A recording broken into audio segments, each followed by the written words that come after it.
बीरबल की बुद्धि और समझदारी की जानकारी पूरी दुनिया में फैली हुई थी।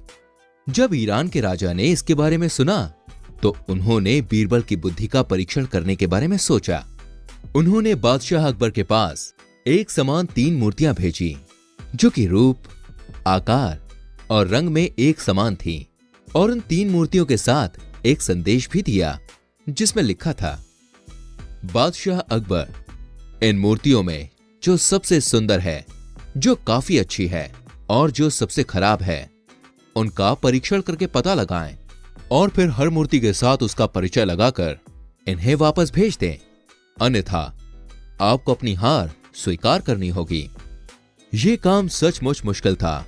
प्रतिमाएं बिल्कुल एक समान थीं। अब यह पता लगाना कि कौन सी सबसे अच्छी थी और कौन सी सबसे खराब, यह असंभव लग रहा था। सभी दरबारी काफी आश्चर्य में थे। बादशाह अकबर भी ये देखकर चिंतित थे। अंत में उन्होंने बीरबल को बुलवाने के लिए भेजा और उन्हें ईरान के राजा के भेजे अजीब संदेश के बारे में बताया। बीरबल ने प्रतिमाओं की जांच की और थोड़ी देर बाद वो मुस्कुराने लगे। फिर बीरबल ने कहा, जहांपना, मैं इस पहेली का कल जवाब दूंगा। आज मैं इन सभी मूर्तियों को अपने घर ले जाऊंगा। उन्होंने तीनों मूर्तियों को उठाया और अपने साथ घर ले गए। अगले दिन बीरबल 3 मूर्तियों के साथ दरबार में वापस आए। बादशाह अकबर काफी हैरान थे। उन्होंने पूछा, बीरबल, बताओ, तीनों में से सबसे अच्छी, सुंदर और सबसे खराब का पता लगाने के लिए उनका परीक्षण कैसे किया? बीरबल ने उत्तर दिया, जहांपना, घर पर मैंने लंबे समय तक इन तीनों मूर्तियों की सावधानी पूर्वक जांच की। फिर मैंने देखा कि हर मूर्ति के बाएं कान के अंदरूनी हिस्से में एक छेद था। अच्छा, तुमने आगे क्या किया बीरबल? अकबर ने उत्सुकता से पूछा। बीरबल ने जवाब दिया, फिर मैंने एक पतली तार ली और उस छेद में डाला।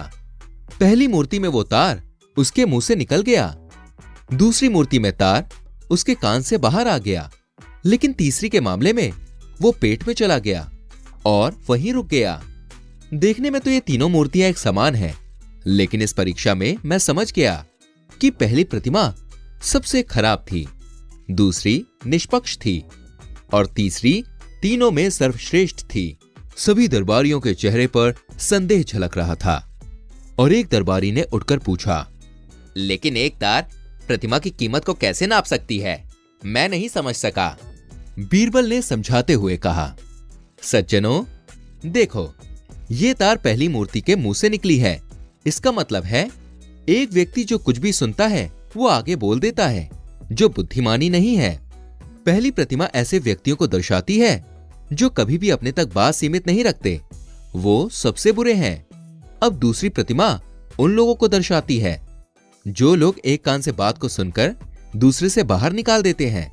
ये लोग लंबे समय तक रहस्य नहीं रख सकते, लेकिन वो पहले वर्ग के समान हानिकारक भी नहीं है। तीसरी प्रतिमा सबसे श्रेष्ठ है।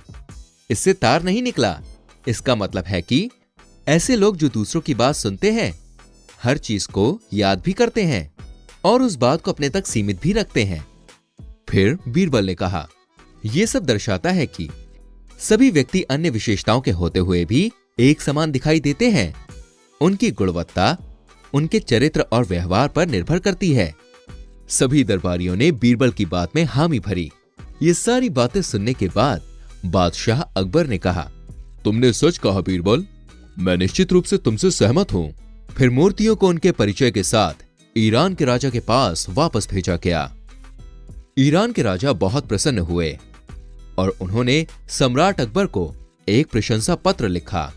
उन्होंने पत्र में बीरबल की खुल के तारीफ की और जीत की बधाई के साथ बीरबल के लिए उपहार भी भेजे। इस तरह से एक बार फिर से बीरबल ने साबित कर दिया कि बुद्धिमान लोग सभी के सम्मान के हकदार होते हैं।